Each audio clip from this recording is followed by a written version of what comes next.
Elizabeth.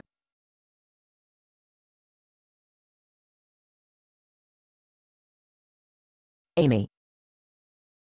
You look surprised to see me. Actually, I thought you would be avoiding me after the verbal pounding I gave you at the party last night. Just the opposite. I would like you to look up www.today's news. A newspaper. It's this morning's newspaper. What are you up to? Up to. You're being way too nice. I thought you'd be interested in the headlines. You're up to something, I know it. No, it is just the news.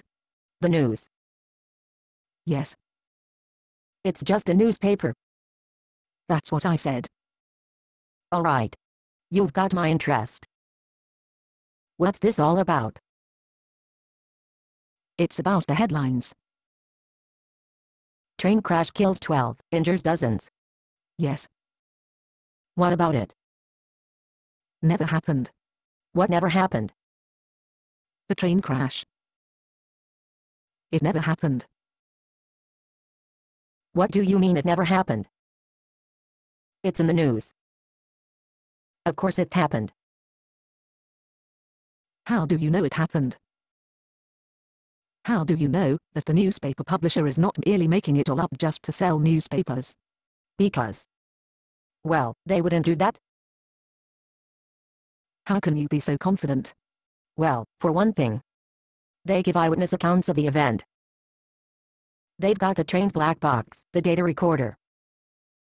How could you possibly believe it didn't happen? Well, it's almost identical to a newspaper story I read about in a history book over 100 years ago. According to your own logic, if any event has been written about before, you can write it off as the retelling of a legend. I knew you were up to something. What do you mean? You know what I mean. You don't really believe that this train crash never happened. I don't. No. This is about our discussion at the party last night. Oh. What discussion? You know what discussion.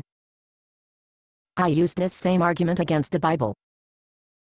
I said that the story of baby Moses floating in the Nile was just a retelling of a legend from Babylon. So you did.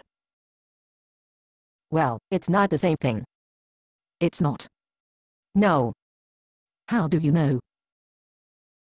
Isn't it possible that two different mothers decided to save their babies from death by floating them in two different rivers? Well, I suppose it's possible. So, why do you believe it in the newspaper, but you don't believe it in the Bible? There were eyewitnesses here. There were eyewitnesses in the Bible too. As a matter of fact, the older sister of Moses was alive when Moses wrote the events of his own early childhood. If his account of the events were in error, his sister would have refuted him. Don't you think? Well, I suppose. So, why were you so willing to believe one repeated story, while you were so sure the other repeated story was a fake or a legend? I don't know. The standard for historical documents is the same for newspapers. If a story is written, the historian is obliged to believe it, in spite of the fact that a similar event happened in the past, unless there are obvious historical errors or the events recorded have been proven to be wrong.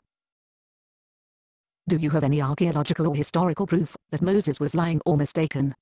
Well, no. Is it possible that, if you admit that the Bible is correct, you might also have to admit that you might be wrong about your relationship with the God who inspired it? Why didn't you bring this up at the party last night? I didn't want to embarrass you in front of your friends. It's what Jesus would do. Speaking of Jesus, did you know that there was also a Babylonian myth about a guy who died and rose from the dead? There was a train wreck over 100 years ago. Are you saying that this train wreck was a myth? I have to go. Where are you going? To the library. To the library? Yes. I'm running out of ammunition to avoid going to church. Based on the play by Bob Snook. Conditions for use: do not sell any part of this script, even if you rewrite it. Pay no royalties, even if you make money from performances. You may reproduce and distribute this script freely, but all copies must contain this copyright statement.